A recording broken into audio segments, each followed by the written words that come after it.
Hello, my name's Daniel Hourigan. I'm the head of effects at CG Spectrum, and I'm an effects artist working in film and television. I've been working for about 18 years, I think, across various aspects of 3D animation and effects industry. I sort of really fell in love with effects. I guess it wasn't the first thing I was interested in. I was first interested in becoming a puppeteer.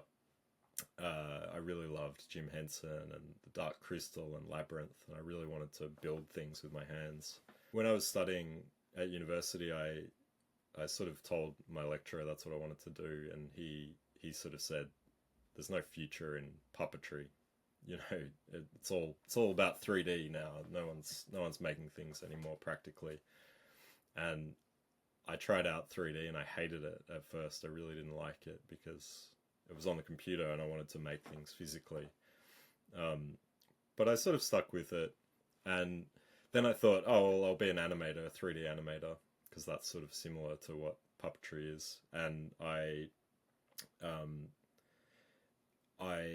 tried it. I tried to do animation and I sucked at it. I was really, really bad.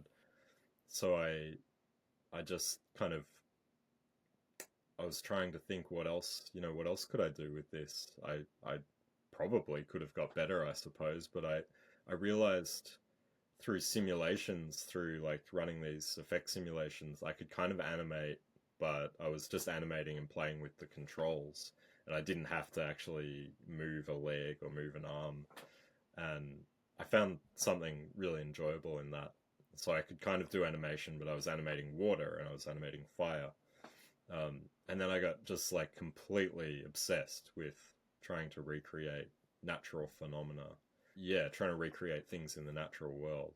A lot of like tornadoes or, tsunamis or, buildings on fire, things like that. I just really went hard at that and discovered that an effects artist was something that you could be and and just really pursued it. I thought I wanted to be a car designer when I was younger, and so I applied for a course in industrial design, so product design and car design. I realized very quickly that I did not like what that was. It was a lot of drawing repetitive shapes and just sort of laboring over drawings to a very high degree. I learned how to draw, which was good, but I realized that I just didn't want to do it.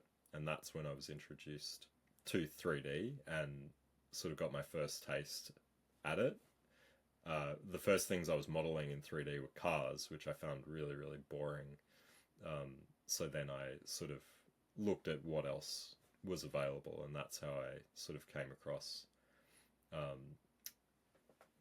more natural modeling and more natural phenomena, like learning about creating water and growing trees and creating sort of vines and things like that. I was learning 3D as part of the university course, but that was all hard surface modeling. So it was really in my free time that I was learning these other aspects of 3D. I didn't have access to many YouTube tutorials like there are today. There wasn't that much stuff that I could go and find. So it was really just about trial and error and asking a lot of questions of people that were around me that knew how to do a bit more than I could do. And I had students that I was working with in my design course that were needing some animation or some 3D modeling that they couldn't do it, so they would come to me and ask. And because I loved it, I sort of thought, well, yeah, I'll do a little water animation for you or something to help your project. And really, that helped me sort of push me along in my learning and helped me to develop new techniques. And yeah, I really enjoyed that.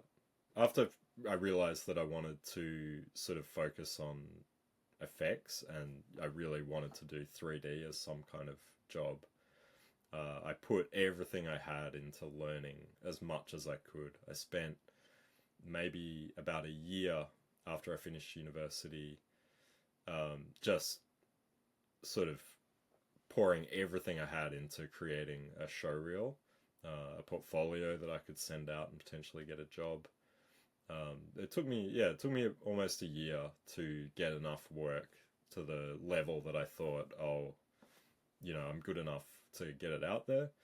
And so I burnt a bunch of DVDs, as we used to do, and put them in nice little printed envelopes with my skills written on the envelope, and I sent it out to as many studios as I could, in Melbourne where I live, and I got a couple of replies. I got a few tests that I had to do. One company was like a mobile games company, and they sent me a test to build a car in like 100 polygons, and I just like I opened up the 3D program I was using at the time and just sort of stared at it and thought, 100 polygons, I don't want to do this. Like, you can't do anything with 100 polygons. So I put that one aside. I really wanted to work in film, visual effects, and there was only one film studio in Melbourne at the time, and they called me in, which was great. I was really excited. I thought, oh, here we go, my first break. They called me in and sort of sat me down and said, your stuff is not bad, but it's not great, and you need more work. And so it was good that they told me instead of not replying at all, but it was a little bit disappointing. But then somebody did get in contact with me, a small studio that was working on games, pre-rendered cutscenes and sort of games trailers, and they needed somebody that could do a bit of effects, and they got me in. They put me on for a trial, and yeah, it ended up working out. So I stayed there, and that was my first job. I think I worked there for maybe 6 months to a year for the first contract. And yeah, I worked on a couple of games cutscenes for them, which was really cool. Helped me sort of develop my skills further. Working at a small studio helped me develop generalist skills as well. I learned more 3D modeling, a little bit of animation. Yeah, I built a lot of assets. I was building weapons and sort of, heads on sticks and shields and things, anything that was needed for the environment that we were working with. And then I was setting things on fire as well and doing fluid simulations. So that was great. That was my first real taste of what it was like to work, within the industry. From there, I thought I was going to stay there for a long time. They sort of offered me a job, and then they lost a contract or something, and they had to let me go, which was really, really disappointing. It was really, I thought, oh, this is it. I'm here to stay. I really enjoyed working with the people that were there, and yeah, that just evaporated overnight. Um, so I sort of, I went back home and I kept working by myself.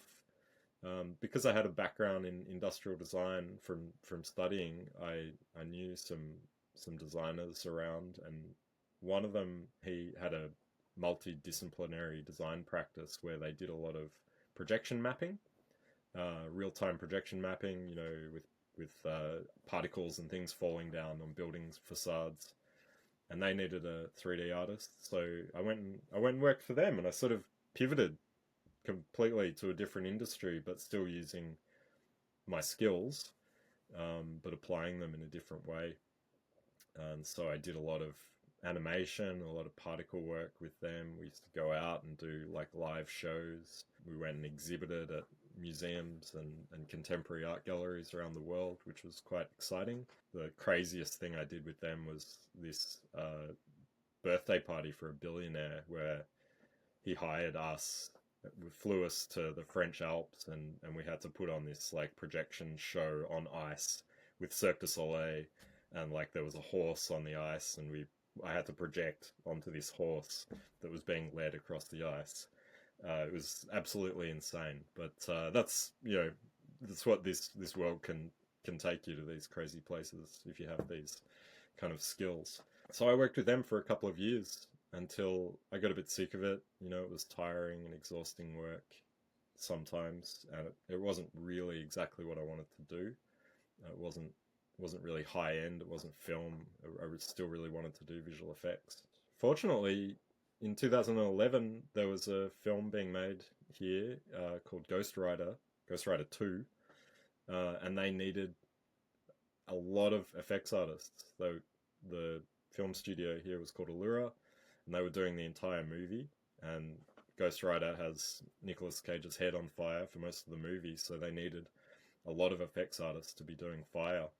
And I happen to know how to do fire, and so I applied and got the job along with a whole bunch of other people. And that was my first kind of entrance into film and visual effects. Once I got into film, that was the start. That's all I needed was an entry point to gain that experience, and from there, I didn't really leave working in film. I stayed at that studio for quite a while. I sometimes would go between working in film and working in television commercials, which is very similar kind of work. I actually liked working in television commercials a little better because the projects didn't go for so long. They might have been a couple of weeks compared to a couple of months. I worked there on and off for years at that same studio, working on lots of different films. And then about sort of 4 years after I'd been working in film, the software started to change. I used to use 3D Studio Max, and there was this new software on the scene that was coming out and everyone was talking about it, called Houdini by Side Effects. I sort of realized that my days were numbered. If I didn't learn this new software, I might not be able to get a job for much longer. And really, what was the catalyst for me switching over was I moved to London to work, and no studios in London were using 3D Studio Max for film. And so I had to learn Houdini. I just forced myself. I took about 6 months to learn it as much as I could. And, I sort of burnt all my savings while I was working. I was treated it like a job. I learned every day, 9 till 5, Houdini. And then I got to the point where I thought, okay, I think I can do this now. I think I can sort of work professionally using this software. And I went and I worked at a studio, a small visual effects studio to start with, just to test the waters.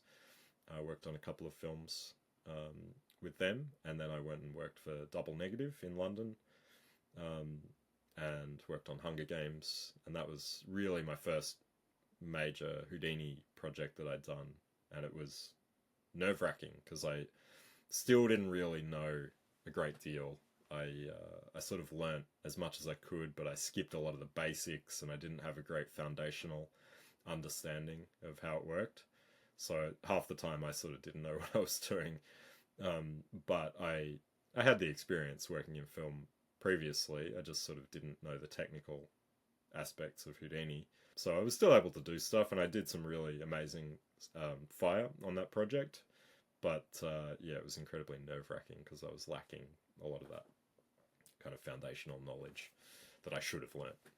After living and working in London for a couple of years, I moved back to Australia, back to Melbourne, and I started looking at what else there was available to me. I was sort of getting a bit bored of visual effects, and I came across teaching. So I started teaching some short courses, and I started mentoring students, and then I came to work at CG Spectrum, and I've been here for the last 5 years, mentoring, teaching, and creating content, working with other mentors to create the Houdini course, and sort of putting everything that I've learnt across all those years about learning fundamentals and all those things I should have learnt, putting that into, creating some great course content and teaching other students, saving people time, with all the things that I've learnt. I can sort of give people shortcuts into how to do certain things, or, pass on the lessons that I've learnt, which I really love doing. So a typical day for an effects artist would be, you go into work, you check your schedule. There'll be some sort of software which has a bunch of tasks for you, and you just work through that. So you go and look at the task. It'll be, for a film visual effects artist, it'll be a shot. So you'll see, shot 1, whatever it might be. The task might be to create an explosion. There might be some notes, a little bit of direction for you as to what that's meant to be, whether it's really big or whether it's a plane exploding or, what have you. You might then need to go and ask for some direction as well. If it's not particularly clear what you're meant to be doing, you might need to get some direction from a supervisor. And then you open Houdini and you start creating. You might bring in the camera of the shot that you need to set it all up in the right space. There might be some assets that you need to bring in. There might be some animation. So you bring all that stuff in, and then you start creating the explosion. You start creating the effect. And then once you've got something that you're happy with, you will maybe create a little preview of it, maybe a flip book, or you might render out something and you submit it for review. And then sometime in the day, a supervisor will review it and they'll tell you what they think. They might not like it. They might give you a bunch of notes, or they might say, yeah, it's actually really close. You might need to change this, this, and this, or it might need to be a bit more high resolution. And then you go back to your desk, revise, make those changes, and then submit it for review again. And it doesn't always happen in a single day. You might be working on this thing for a whole week before you get to the review stage. Or you might be working on a bunch of different tasks. So you might be working on an explosion, and then you set it off to simulate, and then, I've got another task here where I have to create some sparks coming off a bullet hit or something like that. So I'll work on that while I'm waiting for my other project to be finished. You have lunch, you talk to people. The film studios are great collaborative environments, so it's great to see what other people are working on. If you're a lead, you might be helping people as well, or creating tools that other people are going to use. And you keep working until all your tasks are done, and then you get some more. One of the things I really like about film, and is why I still enjoy doing it, is the variety of the effects that I get to work on. It's never the same thing, even though I might have done 50 explosions in my career. Each one is different. What the assets that it's using, the animation that it's based on, what's happening in the film is different. And I like that problem solving and that challenge that's presented.